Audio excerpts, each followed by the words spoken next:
یہاں کوئی لڑائی کرنے نہیں آئے تھے کہ کون جیتا اور کون ہارا. ہم دنیا کو یہ بتانے آئے تھے کہ کلر سیدہ کے پوٹوہار کے غیور عوام فتنہ حق خطیب کے خلاف کھڑے ہیں.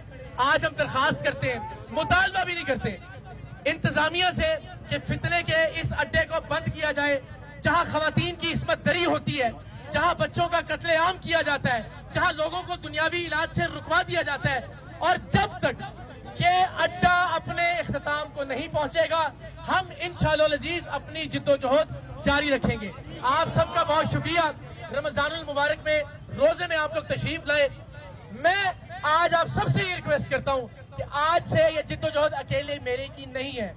آج سے آپ میں سے ہر شخص پر یہ ذمہ داری عائد ہوتی ہے کہ ختم نبوت کے لیے, عقیدہ ختم نبوت کے لیے, اس ملک میں اسلام کی سربلندی کے لیے, لوگوں کے تحفظ کے لیے آپ نے اپنے اپنے حصے کی لڑائی لڑنی ہے.